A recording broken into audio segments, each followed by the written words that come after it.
right, I'm just gonna say it. Ultras are very bad for Dragon Ball Legends and the future of Dragon Ball Legends. And yes, I know before a bunch of you jumped down my throat about this, I've been very excited for them because aesthetically they are so pleasing, bro. I think they are some of the best looking things in any of these Dragon Ball games. Like what they have been able to capture and do with the just overall animation of the card and stuff like that is just so sick. And really, really, truly one of the coolest things in any of these mobile games and even the console games, everything.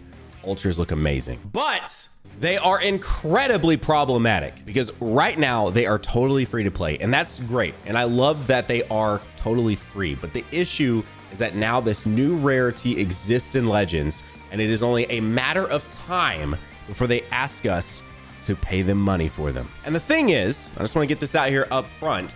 Ultimately, what I'm trying to say is that what they've done with the Legends, the aesthetic, super dopeness, a weird way to say that, but I think you get what I'm saying, with the card art on top of the very unique animations that they've given them, could have easily been done for Legends Limited. And for the longest time when I was doing summons for these, you know, the first couple, I think I compared them to LRs. Then after we started getting more and more, I was like, okay, these are not LRs on Dokkan. These are way more relatable to Dokkan Festival exclusives. And that is exactly what Legends Limited have turned out to be, because then Legends answered Dokkan's LRs with these Ultras. And if you don't remember what happened on Dokkan, LRs were free to play for a while on Dokkan Battle as well, until eventually we were able to summon for them. And the initial one, the initial first ever LR in Dokkan, was a Super Saiyan 2 Father Son Kamehameha Gohan, and he was incredibly hard to pull, which is why I am here saying Ultras are bad for Legends, because the thing about Dokkan is that it doesn't have a PvP mechanic. It doesn't have any of that. And so within something like Legends that does have a PvP mechanic, how in the world do they handle summonable Ultras? And so I don't think it's all doom and gloom here. I think depending on how they handle them, it could be good. But based on their current track record with how they've handled Legends Limited, it doesn't seem so likely that that's what they will do. So here's the thing. Right now, Legends Limited are coming out at a pretty much a monthly pace. And so I don't know how in the world they intertwine Ultras with that. And if you look, again, I'm using Dokkan because it is already established. It's been around for so long. And Dokkan releases a Dokkan Festival exclusive once a month on average. That is exactly what Legends is doing now with Legends Limited. As we can see, you can literally look from the release of essentially UI Goku until this recent Gohan. It's been on pace for one or more a month, literally a month. Now, sometimes the span between the two is greater than a month. Like, you know, let's say look at the Super Saiyan 4 Goku to the Super Saiyan 4 Gogeta, as well as the Merged Zamasu is a little more than a month, but technically those dropped in May. And then the Super Saiyan 4 Goku dropped in April. So they still hit their sort of monthly quota. And then we got a Gohan as part of June's release. So now you would presume we're going to get a new Legends Limited here in July. Then raises the other problematic issue here is that Dokkan drops Dokkan Festival exclusives. Again, the Dokkan variant of a Legends Limited sort of unit. And then they also release an LR pretty much on average every single month that is summonable. So at that point, does Legends start dropping a Legends Limited once a month and also Ultras once a month? Okay, so I'm gonna stop you right there. I know you're gonna throw in my face that Toshi mentioned that Ultras take roughly 3 to 4 months to create, but if they're reusing animations and they decide they want to pump one out a month, I feel like they are absolutely within their power to do that, given the fact that we just saw Vegeta reuse a lot of animations. That's the only reason why I mentioned that, and I forgot to sort of talk on that a little bit more there, so there you go. That's why I said that Ultras once a month if they start reusing a lot of animations for these characters. And that is where one of the bigger problems arise, because Ultras are fancy, Ultras look great. We're in a weird spot right now where we've only had 2. A lot of criticism on the Vegeta because he used a lot of sort of similar or exact same animations as the Goku did when you're actually in game with the model. And in my personal opinion, this is, again, I'm trying to be very level-headed with all this, but in my personal opinion, Legends Limited units are actually cooler than Ultras when you actually get in game. The different charge and key and strike and all of that and the sort of unique intro are dope, but in my personal opinion, getting off a legendary finish is significantly more exciting and a lot of them look really, really good, as opposed to unique intro and unique sort of animations for the strike, key, charge, and all of that. And all that brings us to right here. And this is the problem, because if you've never paid attention to the actual rates, which by the way, I highly recommend checking into that. You can do that very easily when you're in game. But a featured new Legends Limited unit has a 0.5% drop rate, and the old ones have a 0.25. So if we're talking about something that is supposed to be more rare than a Legends Limited unit, this is an ultra, this is sort of peak rarity in Dragon Ball Legends, what does the drop rate look like? Because it's already really, really bad for Legends Limited. Because the other thing too that we're not even talking about is how many copies of these units you can continue to get before they are technically maxed out. Now, do you need these units to be red, 7, 14 stars? No, but it is still a thing to where you need more copies of a character in this game than you do in, say, like Dokkan Battle and several other games that I play. And so at that point, how do they handle the ultra drop rate on a summonable unit? Is it like literally, 0.1 if it's not featured and 0.2 if it's featured? What?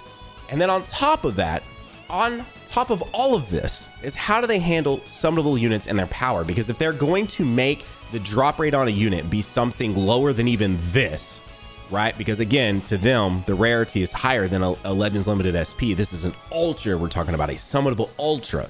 So what does it look like? And in that case, how do they justify such a low chance of pulling it? And so what does the ultra ability on a summonable unit look like? Because if you've never paid attention to this, listen to this. Plus 15% to damage inflicted per tag Saiyan. Battle member when battle starts cannot be canceled. Additional plus 15% to damage inflicted per tag Saiyan support member up to 45% cannot be canceled. This is on a free-to-play unit. This is on the first ever ultra free-to-play unit. Where does it go from there? And what do they do to the ultra ability on a summonable unit to justify such a low summonable rate? Again, it doesn't end there. Look at Vegeta's ultra ability.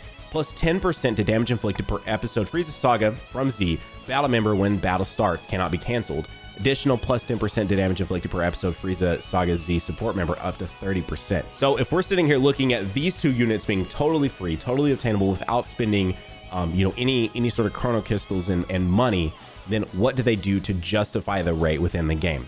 And ultimately, I just hope that they don't become summonable. But I'm just gonna be frank here, they're going to. It's literally inevitable. There's no way they introduced a new sort of rarity and said, we'll keep them free. Matter of fact, we know, I'm pretty sure if I remember right, Toastie said in one of the Legends and Stuff videos that not to expect these to be summonable anytime soon, but that pretty much means it's going to happen at one point. And I think at that point, it begins the downfall of Legends. And the thing is not to be too doom and gloom on this. All these games do have an expiration date. That is inevitable. They are not going to last forever. But you start introducing these characters with these significantly lower rates than what we're looking at on our screen right here.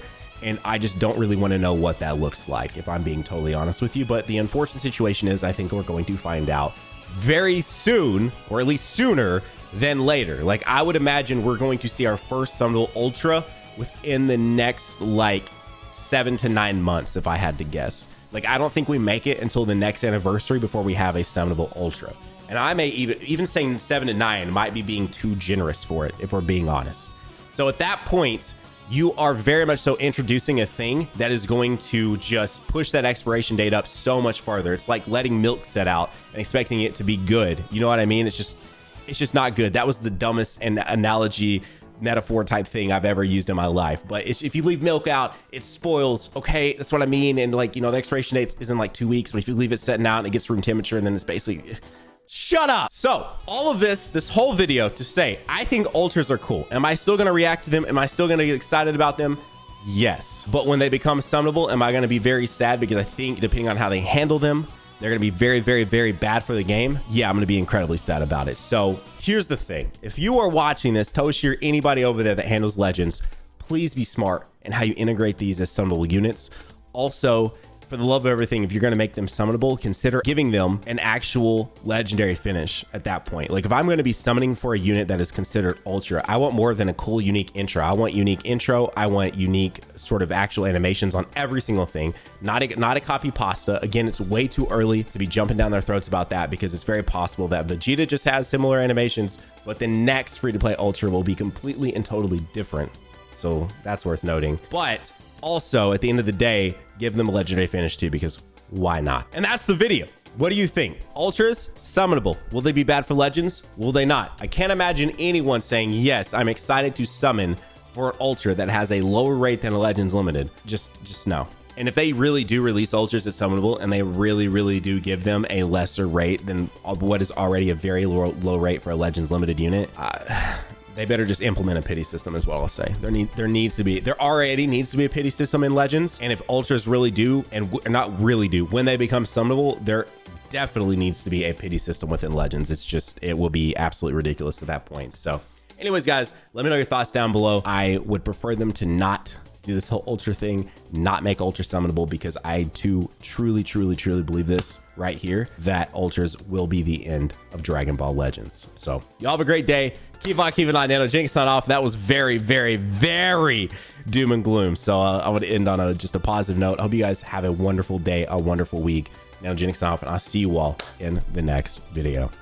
Bye, guys.